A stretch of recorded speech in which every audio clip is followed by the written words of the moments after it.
Flávio é um brasiliense nato, nascido e criado aqui no nosso quadradinho, como a gente carinhosamente chama. A minha vida inteira foi em Taguatinga, essa cidade que eu amo, que eu adoro. Como Distrito Federal, eu sou meio bairrista. Todo mundo fala do Rio de Janeiro, São Paulo. Para mim é Brasília, Brasília é Brasília, sempre será Brasília. É a cidade que eu amo, a cidade que eu gosto. O Flávio é o filho do Sérgio, filho da Marina, irmão da Thaís, tio da Thalita, marido da Rafaela, pai do Cauã e do Vitor. É um cara que tem a honra, tem o privilégio de ter muitos amigos. Eu tenho vários amigos, muitos amigos verdadeiros, realmente parceiros. Então, para me conhecer, para ser meu pai, primeiro tem que ser verdadeiro. A pessoa tem que ser verdadeira, eu tenho que confiar. Mas eu sou uma pessoa muito fácil de fazer amizade, muito fácil de se levar, desde que seja sincero comigo. O direito, ele faz parte da minha vida praticamente desde que eu nasci. Meu pai é advogado e eu sempre vi meu pai atuando. Por ele atuar na área criminal, é uma área muito combativa, é uma área que você tem que estar muito presente. E eu sempre vi meu pai nessa batalha do dia a dia da advocacia. Na época, lá para trás, a advocacia, os advogados eram muito respeitados. Então você tinha aquele status de ser advogado, tá ali, ó, doutor Sérgio, tá chegando e tudo. Então eu sempre vivi muito isso. Mas minha história principal com a OAB começou antes mesmo da faculdade. Quando meu pai foi presidente, lá nos idos de 1990, ele decidiu criar um protocolo integrado. Porque ele criou um sistema que os advogados levavam as petições aqui para a subseção de Taguatinga. Na época ela era lá no fórum, e os advogados deixavam as petições, depois mais tarde um pouquinho eu passava, pegava as petições e levava para o plano piloto e saía protocolando todas as petições e trazia de volta para cá. Então a minha história foi ali que eu falei, cara, deixa eu ver, acho que vai ser isso aqui que eu vou querer fazer mesmo. Ainda demorei um pouco, mas acabei vindo para o direito. A atuação na área criminal ela veio de maneira natural. Eu tenho uma certa facilidade pelo escritório ser, ali a essência do escritório ser um escritório de criminalistas. Então isso acabou acontecendo de uma forma natural. Não foi nenhuma imposição, não foi o direito criminal que me escolheu, nem eu que escolhi. Então foi uma escolha natural, eu tenho uma certa facilidade. Então foi assim que, desde que eu entrei na faculdade, ela veio, ascendeu, vamos dizer assim. Não foi o direito trabalhista, nem o previdenciário. O civil eu ainda gosto bastante de várias coisas, mas a paixão de quase todo estudante de direito foi o direito criminal, direito penal. Muitos não saem da faculdade, não atuam quando vê a realidade, mas eu na faculdade já gostava, já era apaixonado e continuei nessa área. Como eu falei, meu pai foi presidente da OAB também de Taguatinga e sempre participou dessa questão política da OAB, de estar dentro do sistema da OAB. Então eu sempre vi isso, a doação, não só dele, mas de todos os outros, das outras pessoas que participam da OAB, essa questão de doação, de doar o tempo. As pessoas acham que é remunerado, não tem remuneração nenhuma, a pessoa abandona sua família, entre aspas, doa o tempo, doa tudo para estar ali dentro. Então eu vivi muito isso. E quando eu me formei, mesmo antes de formar, eu já participava, fazia campanha no dia da eleição, estava ali na porta pedindo voto, fazendo essas coisas. E foi natural também. Quando eu me formei, automaticamente eu já me inseri nesse meio político da OAB. Comecei como ouvidor aqui da subseção de Taguatinga, na gestão do presidente Nadim, foi o primeiro cargo que eu ocupei dentro do sistema OAB. E daí, de ouvidor, eu fui para presidente de comissão, de presidente de comissão para advogado instrutor do TED, passei pelo TED também. Depois, acabei virando conselheiro na gestão passada do presidente Délio, e aí, agora, presidente da subseção de Taguatinga. A nossa subseção aqui de Taguatinga foi a primeira subseção criada dentro do Distrito Federal, é a mais antiga. Hoje, ainda é a maior subseção, mas aqui de Taguatinga nasceu Ceilândia, foi desmembrado por Ceilândia, então a gente pode considerar que Ceilândia é a filha de Taguatinga, né? O presidente lá, o atual presidente lá, o Leonardo, na verdade é quase meu irmão, nós somos muito próximos dentro disso.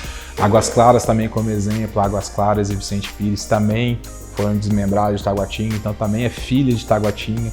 Então Taguatinga tem isso, é a nossa mais antiga, atualmente é a maior subseção e ainda tem o privilégio de ter como filhas aí a nossa subseção de Ceilândia e Águas Claras e Vicente Pires.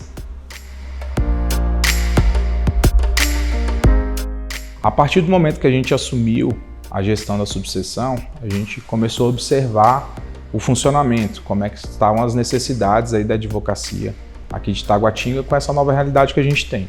Primeiro veio o PJE, né, que acabou esvaziando um pouco os fóruns, e depois veio essa questão da pandemia, que mudou totalmente a nossa forma de advogar. Hoje as audiências são virtuais, uma série de coisas, inúmeros escritórios fecharam, então hoje muitos advogados e advogadas procuram a subseção para poder trabalhar.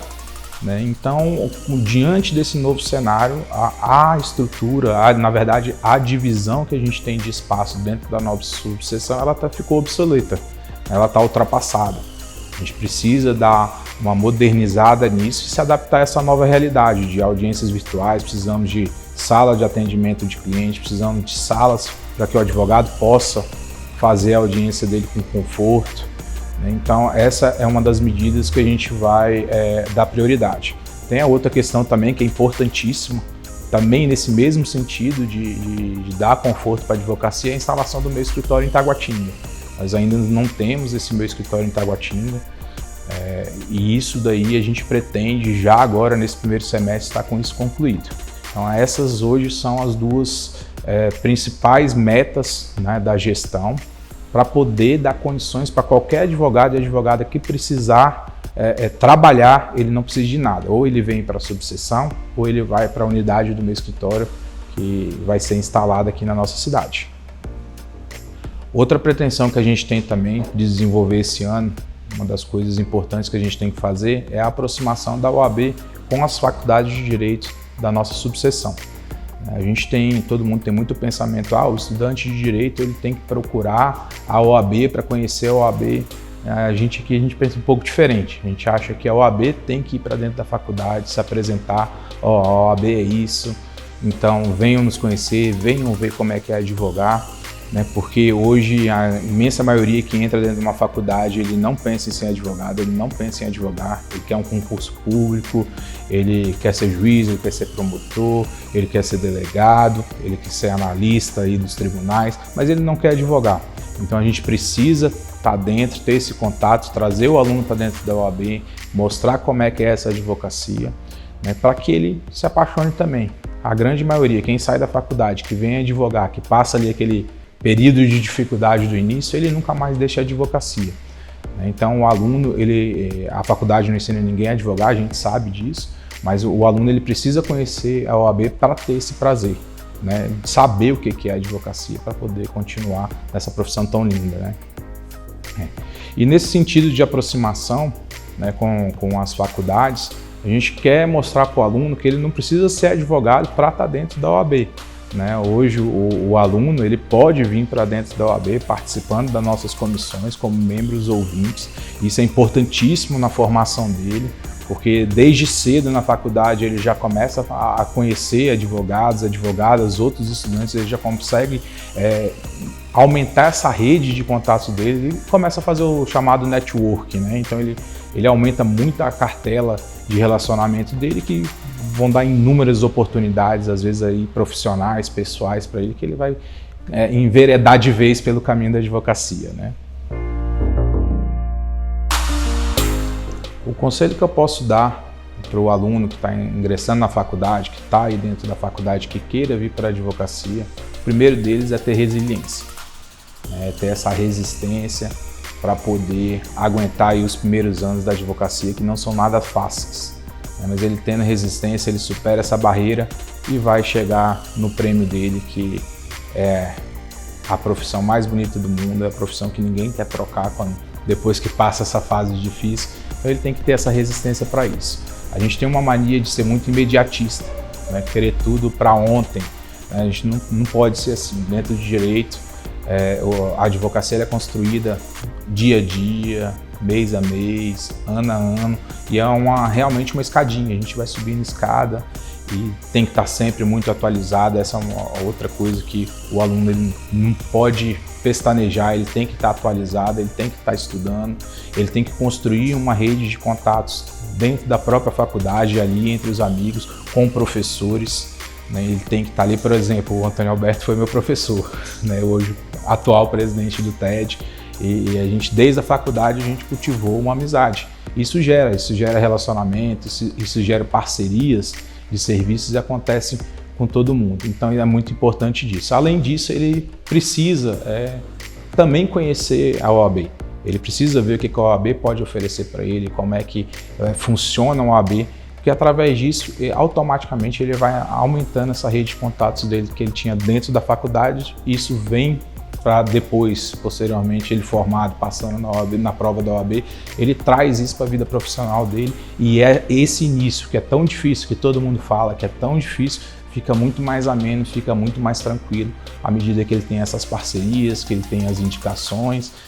Não pode ter vergonha de perguntar, isso é uma coisa que até hoje eu não tenho vergonha. Se eu tenho dúvida, eu pergunto, seja para o Dr. Sérgio, seja para o Dr. Emiliano, para o Dr. Ailton, para quem quer que seja, eu não tenho vergonha de perguntar, eu pergunto mesmo. Então, isso são algumas dicas que podem ajudar aí esse pessoal nessa trajetória da faculdade até a advocacia.